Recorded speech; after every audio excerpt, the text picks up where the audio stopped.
Welcome to Telugu focus TV. నేను మీ శ్రీనివాస్ రెడ్డి. ఈ retirement age పెంచడం ఒక గిఫ్టా? అసలు ఎవరికి గిఫ్టు?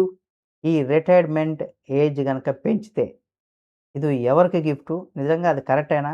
అనే దానికి సంబంధించి ఈ వీడియోలో పూర్తిగా తెలియజేస్తాను. చివరి వరకు చూడండి. ప్రభుత్వ ఉద్యోగంలో చేరిన వారు ఎవరైనా సరే ఏదో ఒక నాటికి పదవి విరమణ చేయాల్సినటువంటి అవసరం ఉంది. మొదట్లో గట్టిగా 50 ఏళ్ళు వస్తే చాలు రిటైర్మెంట్ చేసి ఇంటికి పంపించేసేవారు.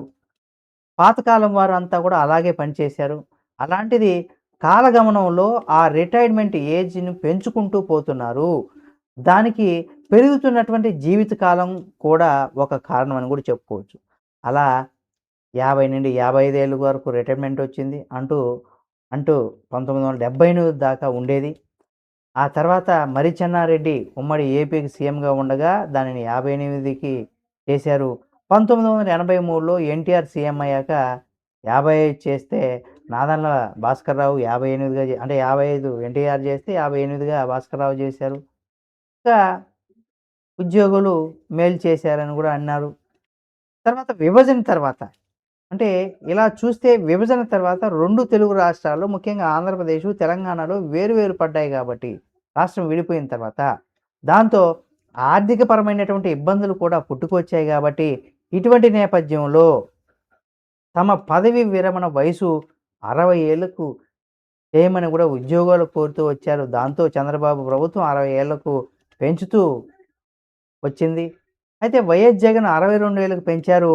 ఇక తెలంగాణలో చూస్తే కేసీఆర్ 61 ఏళ్లకు పదవి విరమణ వయసుని పెంచితే, ఇప్పుడు రేవంత్ రెడ్డి సర్కార్ దాన్ని మరో 3 ఏళ్లు పెంపు చేస్తూ అంటే 64 ఏళ్లకు రిటైర్మెంట్ ఏజ్‌గా ఉండేటట్టు నిర్ధారించాలని చూస్తుందని అనేక వార్తలైతే వస్తున్న విషయం మనందరికీ తెలిసిందే.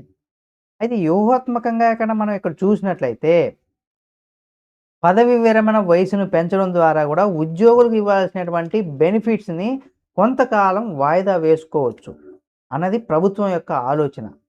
ఒకవేళ తక్షణమే కనుక ఇక్కడ రిటైర్మెంట్ ఉంటే పెద్ద ఎత్తున వారికి రిటైర్మెంట్ బెనిఫిట్ ఇవ్వాల్సి ఉంటుంది కాబట్టి, దాంతో ఖజానా కూడా సపోర్ట్ చేయదనేసి కూడా అనుకుంటున్నారు. దాంతో పాటుగా ఉద్యోగ సంఘాల్లో కూడా కొందరు పదవి విరమణ వయసు పెంచాలని కూడా కోరుకుంటున్నారు. వాళ్ళకి మంచి బెనిఫిట్స్ వస్తాయి కాబట్టి. అయితే అలా వారి కోరికకు పెద్ద పీట వేస్తూ నెరవేర్చే ప్రయత్నం చేయాలని కూడా ప్రభుత్వాలు చూస్తుంది. అవి అనుకుంటున్నాయి. అలా అంటే ఇక్కడ రెండొంతులుగా అంటే 2 రకాలుగా కూడా లబ్ధి పొందవచ్చని కూడా అనుకుంటున్నారు. ఇక్కడ ప్రభుత్వం వ్యూహాత్మకంగా కూడా ఉందని కూడా చెప్పుకుంటున్నారు. అయితే ఇక్కడ ఎవరికి ఆగ్రహించే పరిస్థితి వస్తుంది? అయితే ప్రభుత్వ ఉద్యోగుల పదవి విరమణ వయసు ఒక్కసారిగా 3 ఏళ్లు పెంచడం వల్ల కూడా ప్రభుత్వంలో ఎంతో కొంత ఊరట లభిస్తుంది. కానీ అదే సమయంలో తెలంగాణలో ఉన్నటువంటి ఉద్యోగులకు వారి యొక్క ఉద్యోగుల విషయంలో మాత్రం ఆగ్రహానికి గురి కావాల్సి ఉంటుందని కూడా చెప్పుకోవచ్చు. ఎందుకంటే యువతకు జాబులు రావు గదా! రిటైర్మెంట్ అయితే కొత్తగా ఉద్యోగ అవకాశాలొస్తాయి. యువతకి జాబ్ అవకాశాలొస్తాయి. ఎందుకంటే ఇది అందరికి తెలిసిందే. అంటే నీళ్లు, నిధులు, నియామకం అన్న దానికి సంబంధించి దాని మీద గడిచినటువంటి 12 ఏళ్లుగా ఎలాంటి నియామకాలు పెద్దగా లేవని కూడా అంటున్నారు.